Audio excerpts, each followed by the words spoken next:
As an architect, I was used to designing spaces, crafting structures to embody harmony and purpose. But here I was, unexpectedly, in the role of a bride, envisioning my wedding as the most meticulously crafted day of my life. Each detail, from the floral arrangements to the curated playlists, had been planned down to perfection. In my mind, it would unfold like a scene from a romance novel, a celebration where love triumphs over all. My fiancé, Tyler, an engineer with a logical mind that perfectly complemented my creativity, waited for me at the altar. His usual steady smile seemed tense, as if he was carrying an invisible weight. As I walked in the aisle, a sense of unease crept over me. Tyler's gaze held a distance, a look I tried to dismiss as wedding jitters. Then, I caught sight of his mother, Betty, whispering to a guest, her face tinged with a hint of disapproval. When our eyes met, she forced a smile, mouthing, "You look beautiful," though her eyes betrayed her insincerity. My heart sank, but I pushed the feeling aside, focusing on the moment. During the ceremony, when the pastor asked Tyler if he would take me as his wife, he paused. The words "I do" finally came, yet his eyes lacked the warmth I'd always felt from him. In the ring exchange, Betty abruptly stood up, announcing she needed to capture the moment. Her tone felt more cautionary than celebratory. Later, at the reception, she made a remark about my unconventional dress, hinting I was defying tradition. I laughed it off, replying that I saw our wedding as a celebration of love, not of strict customs. Tyler tried to smooth things over, but his words felt heavy, as if carrying a weight of resignation. As we danced our first dance, our bodies were close, yet our spirits felt miles apart. The song that was meant to symbolize our love now seemed like a hollow echo, and when Tyler whispered, "Are you ready for forever?" the vastness between us felt overwhelming. I replied, trying to shake the dark cloud lingering over us. But deep down, I sensed something had already shifted, even as friends and family toasted to our new beginning. When we returned to our cozy home, the place I had once envisioned as our sanctuary, it felt strangely foreboding. The walls that I thought would safeguard our happiness now seemed like the bars of a cage, foreshadowing an uncertain future. Soon after, Betty began her subtle but steady invasion, showing up unannounced, her criticisms filling the spaces I had hoped to keep peaceful. One day, without warning, Betty declared that she would be moving in indefinitely, claiming my cherished reading nook as her own. Shocked, I pulled Tyler aside, my voice trembling. "Tyler, this is our home. Shouldn't we discuss something this big together?" He met my gaze, but the warmth I had once known was gone. "Mom's getting older," he said. "She shouldn't be alone. She needs to be with family." "So, I'm not family." The words escaped before I could stop them, my voice laced with hurt. "That's not what I meant," he replied, his frustration rising. "Mom has done so much for me. I owe her this." "What about what we owe each other?" I pleaded. "We just got married.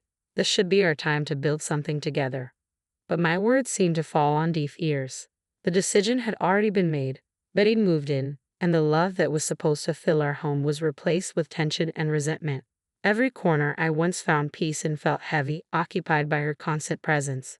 The moments of warmth I dreamed of were slowly replaced by a sense of suffocation, and each day felt like a new challenge in a house that no longer felt like home. I used to share everything with Tyler, but now I found myself not just fighting to save my marriage or reclaim my home, but battling to preserve my identity, dignity, and peace of mind. The question kept echoing in my mind. How did it come to this? How did my life, my choices, become secondary to someone else's whims? What used to be my peaceful reading nook had transformed into a cluttered space filled with Betty's belongings. The kitchen, once a place of warmth and creativity, became a battleground for her constant critiques. And Tyler, the man I thought I'd grow old with, now seemed like a stranger, aligned with the opposition. This was only the beginning. If I thought life had been tough before, I had no idea what was coming. The atmosphere at home grew stifling, oppressive, as if the walls themselves were closing in on me. Amid this escalating tension, I found myself staring at 2 blue lines on a pregnancy test in my trembling hands. It should have been a moment of joy, a milestone to celebrate, but under the weight of everything, the news of my first pregnancy felt more like an additional burden than a blessing.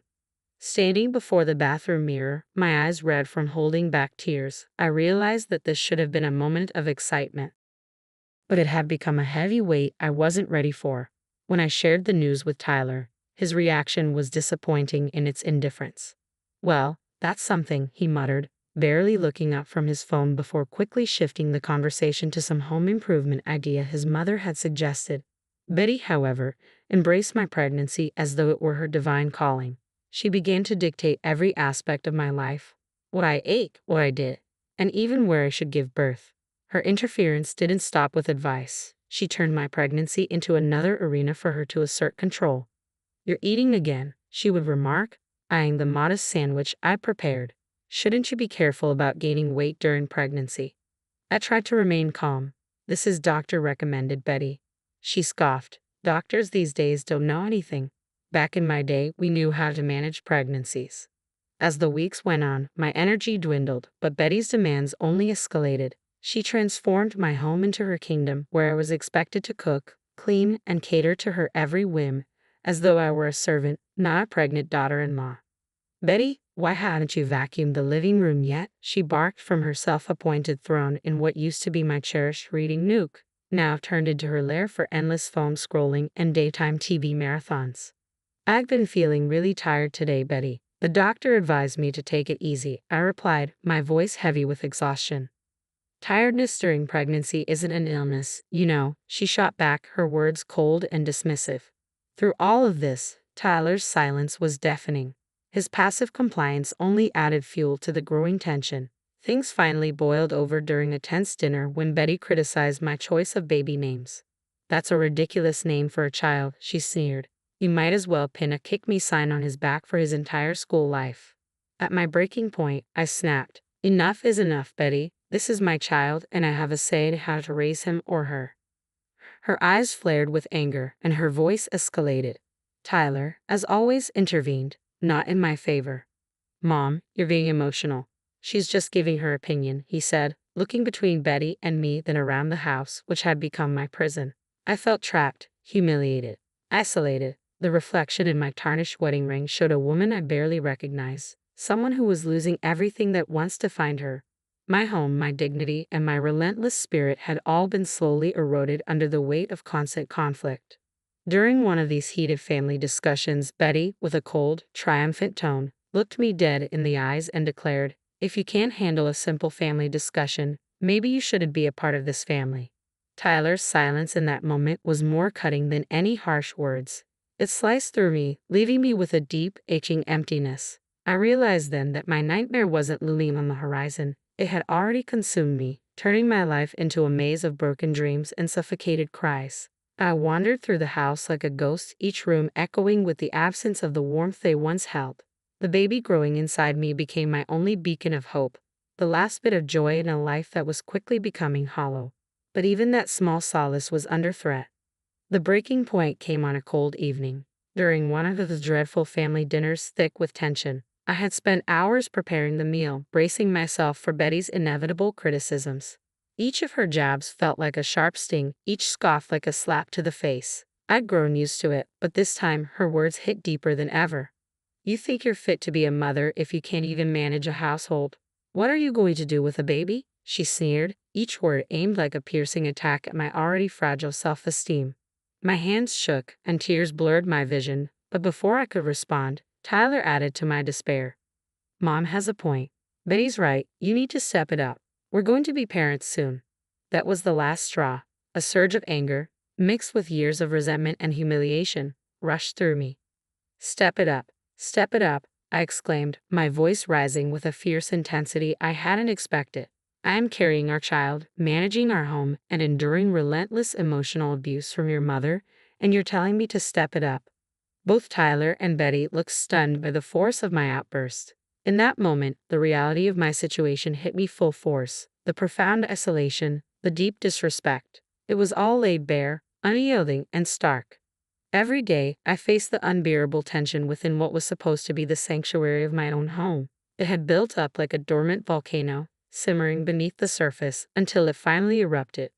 "I'm done. I can't do this anymore," I declared, my voice breaking under the weight of it all.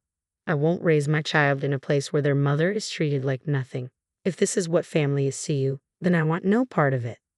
With those words, I stood up from the dinner table, leaving Tyler and Betty in stunned silence. I quickly packed a small bag, my hands shaking so violently that I struggled with the simple task of turning the doorknob. It was then that Betty, sensing her last chance to strike, decided to deliver what she thought would be the final blow. "Where do you think you're going? This is Tyler's house, not yours," she sneered. I turned to face her, meeting her gaze with unwavering resolve. "Actually, Betty, this house is mine. I bought it, and I have every right to decide who stays and who leaves." "Don't do this. Let's talk about it," Tyler pleaded, his voice desperate, finally understanding the gravity of the situation. "There's nothing left to talk about," I replied, tears streaming down my face as I opened the door to the cold night outside. As I stepped out into the night, I felt the finality of the moment settle in. The door closing behind me felt like the end of a long, tragic chapter in my life. I started walking, each step away from that house a painful, necessary one. I didn't know where I was headed, but for the first time in a long time, I felt a sense of agency over my own fate.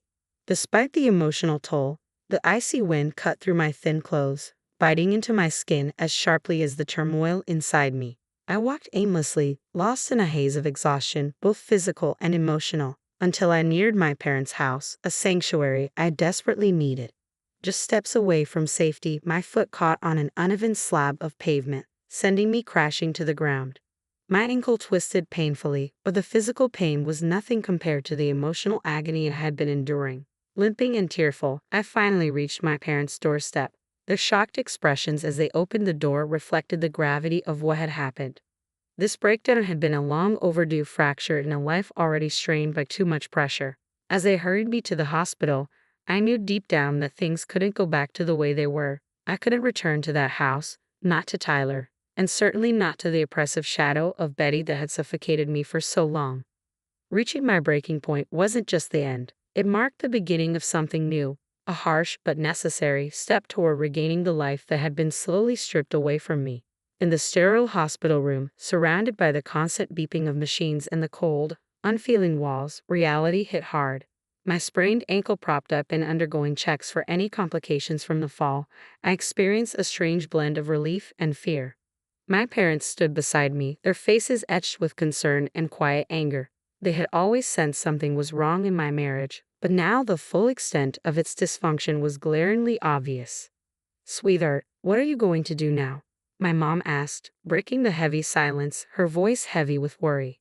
"I don't know, Mom," I replied, my voice steady despite the turmoil still swirling inside me. "But what I do know is that I can't go back. Not now, not ever." My dad, who had been pacing the room, paused and turned to face me.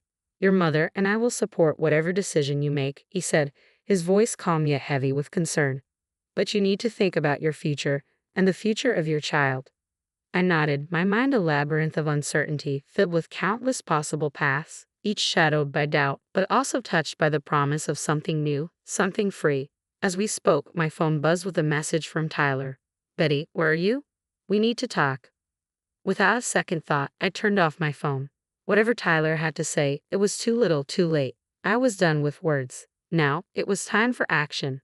My first decisive step was to pick up the phone and call a family lawyer. With my parents beside me, we laid out the details of divorce proceedings, child custody, and alimony. There was something clinical, even cold, about turning the end of a marriage into legal documents. But it also gave me a sense of power, control over a future I had almost forgotten I could choose for myself. For the first time, I was taking charge of my life, prioritizing my well-being and that of my unborn child. A week later, Tyler and Betty were served with divorce papers. This wasn't just about ending a marriage, it was about reclaiming my independence, about forging a future where I could breathe freely, unencumbered by the shadows of a toxic relationship. Along with the divorce papers, my lawyer filed a notice of eviction against Tyler and Betty from the house that was legally mine. It was a bold move, but necessary. The paperwork also included demands for child support and compensation for the emotional toll I had endured. It was severe, but it was a firm severance of the toxic ties that had held me captive for far too long. When I finally turned my phone back on, it was flooded with messages and missed calls from Tyler. "Betty, please can we talk about this?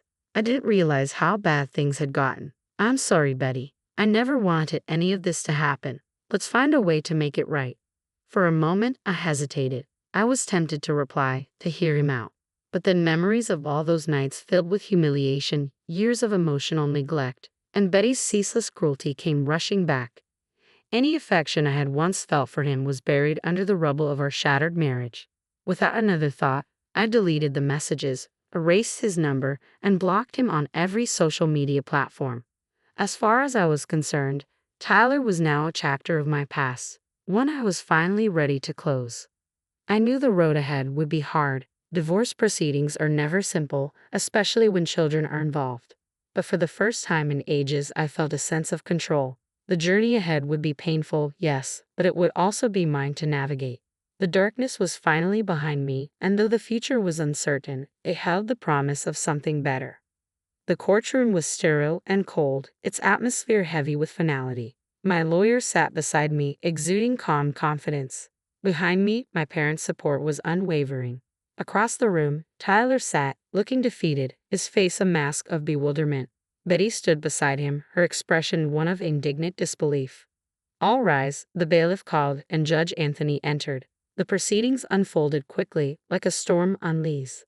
Lies were exposed, facts and accusations laid bare. Evidence of Betty's emotional abuse and Tyler's neglect was presented. I watched their faces, twisted with shock and perhaps regret, as they saw themselves through the eyes of the law for the first time.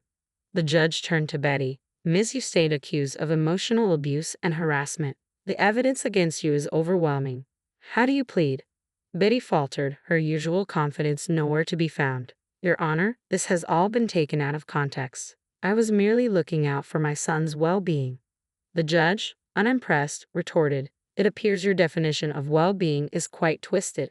After a brief but intense deliberation, Judge Anthony rendered the verdict. "The court hereby grants Betty a full divorce from Tyler. Custody of the unborn child will be awarded solely to Betty. Tyler, you are required to pay child support as determined by the state. Mrs. Betty, given the evidence of your emotional abuse and harassment, you are fined $300,000 for your actions."